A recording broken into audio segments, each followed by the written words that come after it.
नमस्कार guys, welcome to the Upasana IAS academy. Myself Upasana Sarin.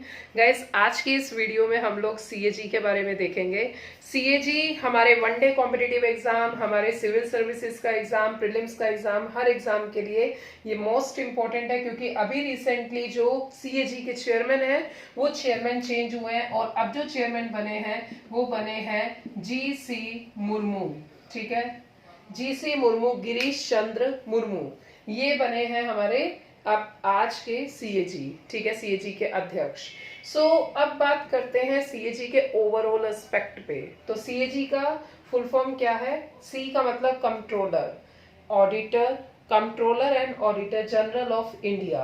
Gas, अगर मैं इंडिया की बात करूं, क्योंकि सीएजी का जो कॉन्सेप्ट है, ये सीएजी का कॉन्सेप्ट लिया गया है ब्रिटेन से, यूके से।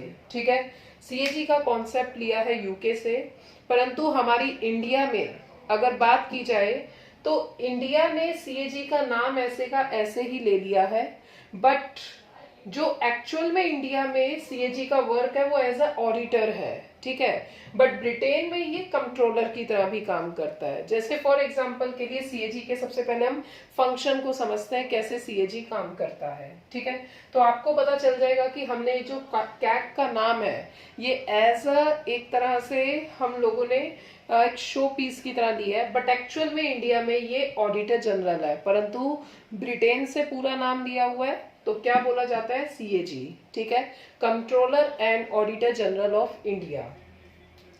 अब गाइस, होता क्या है, किस तरीके से फंक्शनरीज होती हैं? देखिए, ये है भारत सरकार का अकाउंट जिसका नाम है CFI. CFI consolidated fund of India, जो कि आता है आर्टिकल 266 के तहत। सीएफआई से अगर आपको पैसा निकालना है तो आपको बनाना पड़ेगा एप्रोप्रिएशन बिल। ठीक है, आपको एप्रोप्रिएशन बिल बनाना पड़ेगा। ये एप्रोप्रिएशन बिल को पास करेगा कौन? पार्लियामेंट पास करती है।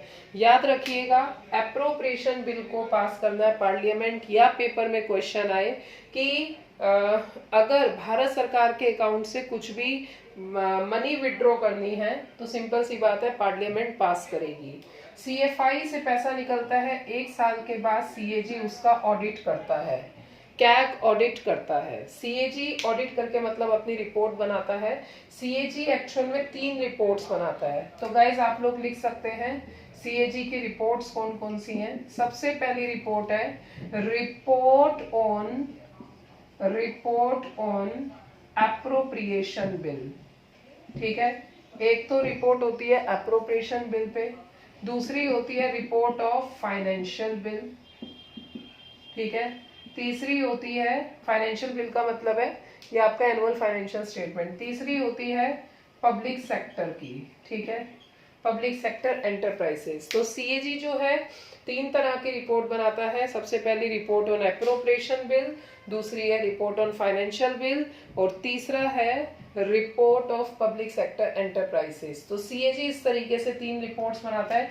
रिपोर्ट बनाने के बाद इसकी रिपोर्ट को चेक करता है पीएसी। ठीक है, public account committee. Public account committee इसकी रिपोर्ट को चेक करता है।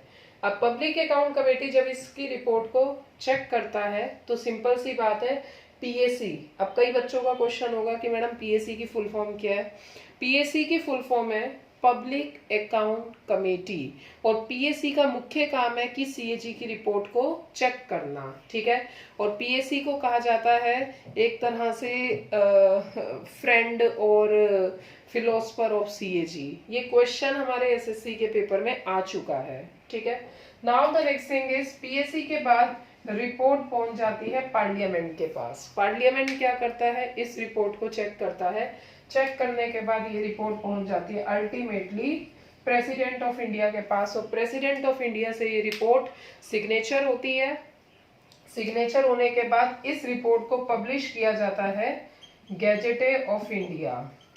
गैजेटे ऑफ इंडिया में इसे पब्लिश किया जाता है, और पब्लिश करने के बाद हमें पता चलता है, जैसे फॉर एग्जांपल 2011 में पता चला कि 2G स्कैम के बारे में, CWG स्कैम के बारे में, और उसके बाद फिर कोयला घोटाला के बारे में। तो इस तरीके से जो सीएजी है जितने भी रिपोर्ट्स हैं, पब्लिक सेक्टर्स हैं, इन सबकी फाइनेंशियल ऑडिट करता है, और ऑडिट करने के बाद जो भी इनका रिपोर्ट है वो सारा का सारा चिट्ठा गैजेट ऑफ इंडिया में लिखा जाता है।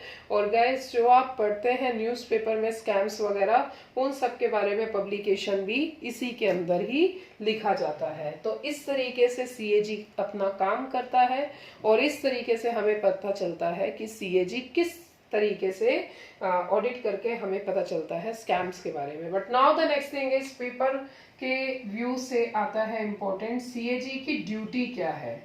What is the important duty of CAG.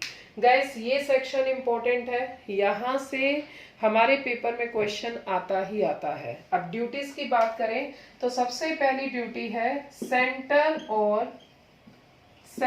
और स्टेट के अकाउंट्स को ऑडिट करना।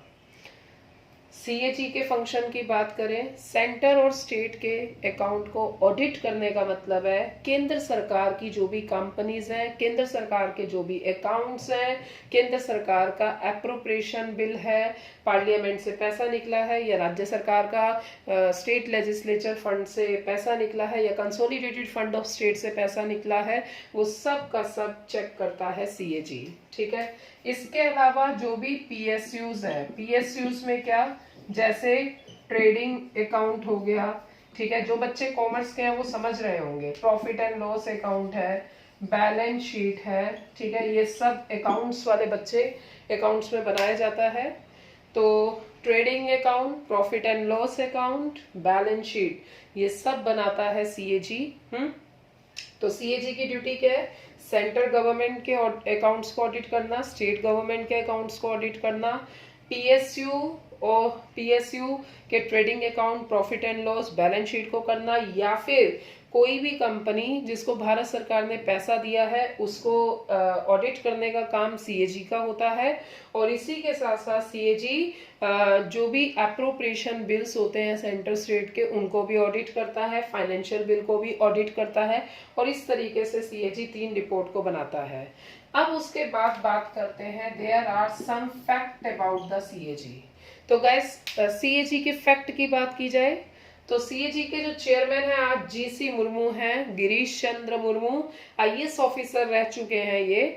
और इसी के साथ साथ सीएजी की बात की जाए तो गाइस, सीएजी में सबसे पहली बात, जो चेयरमैन का अपॉइंटमेंट होता है, ठीक है, अपॉइंटमेंट किया जाता है प्रेसिडेंट के द्वारा, परंतु इसके लिए नॉमिनेशन होता है वो प्राइम मिनिस्टर करता है।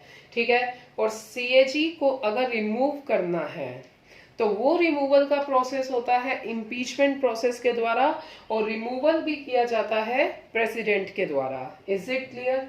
ठीक है। तो मतलब ये है कि फाइनल सिग्नेचर जो होगा वो प्रेसिडेंट ऑफ इंडिया का होगा। इसके अलावा जो इनका टर्म पीरियड है, सीएजी का टर्म पीरियड होता है 6 साल। अब हमारा जो दिल्ली पुलिस का पेपर है गाइस, उसमें क्वेश्चन आ जाता है सीएजी का टर्म पीरियड कितना, तो हम टिक करेंगे 6 साल टर्म पीरियड है। 65 ईयर तक सीएजी काम करता है, मतलब रिटायरमेंट एज जो है वो 65 ईयर है। अगर वही उसी तरीके से स्टेट कैग की बात की जाए तो गाइस आप लोग टिक करेंगे 6 ईयर और 62 ईयर्स। ठीक है।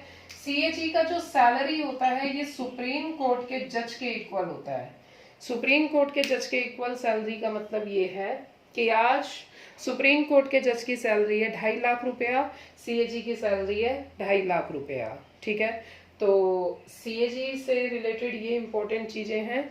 और गाइस, सीएजी का सबसे ज्यादा महत्वपूर्ण और इम्पोर्टेंट है सीएजी का आर्टिकल। तो सीएजी का आर्टिकल आता है 148 के अंतर्गत, और ये है एक कॉन्स्टिट्यूशनल बॉडी। कॉन्स्टिट्यूशनल बॉडी का मतलब है वह बॉडी जो कि कॉन्स्टिट्यूशन में लिखी हुई है, और वह बॉडी जो कि मतलब कॉन्स्टिट्यूशन के नियमों के अनुसार काम करती है, स्वतंत्र है, वह नियमित रूप से चलती है। तो सीएजी आर्टिकल 148 के तहत सीएजी के बारे में सारी चीजें लिखी हुई है। There shall be a CAG of India. अब इसी के पैरेलल में मैं बात करूं स्टेट कैग की, तो स्टेट कैग का काम क्या हुआ भाई, सिंपल सी बात है। स्टेट कैग जो है, स्टेट कैग पंचायत म्युनिसिपैलिटी के लिए ऑडिट कर लेगा। स्टेट कैग का अपॉइंटमेंट है, अपॉइंटमेंट कौन करता है, गवर्नर करता है। क्यों गवर्नर करता है? क्योंकि सिंपल सी बात है, स्टेट कैग को अपॉइंट गवर्नर इसलिए करता है क्योंकि स्टेट कैग अपनी सेवाएं जो हैं वो स्टेट गवर्नमेंट को देता है। परंतु इसको रिमूव अगर पेपर में आया कि स्टेट कैग को रिमूव कौन करता है, तो आप टिक करेंगे guys, president of India. Bharat का राष्ट्रपति इसे रिमूव करता है। भारत के राष्ट्रपति के पास पावर होती है इसे रिमूव करने की। क्यों? क्योंकि ये भी एक कॉन्स्टिट्यूशनल बॉडी है। ठीक है, तो इस तरीके से गाइस हमारे पेपर में क्वेश्चन आ सकते हैं सीएजी के आर्टिकल के ऊपर। सीएजी का ये फंक्शन आपको पता होना चाहिए, और ड्यूटीज सबसे ज्यादा इंपॉर्टेंट है। इस सेक्शन से क्वेश्चन आता है, स्टेट कैग के इस सेक्शन से क्वेश्चन आता है, और इस सेक्शन से फैक्ट के सेक्शन से क्वेश्चन आता है। ठीक है, आई होप आपको ये वीडियो पसंद आई होगी। Thank you so much.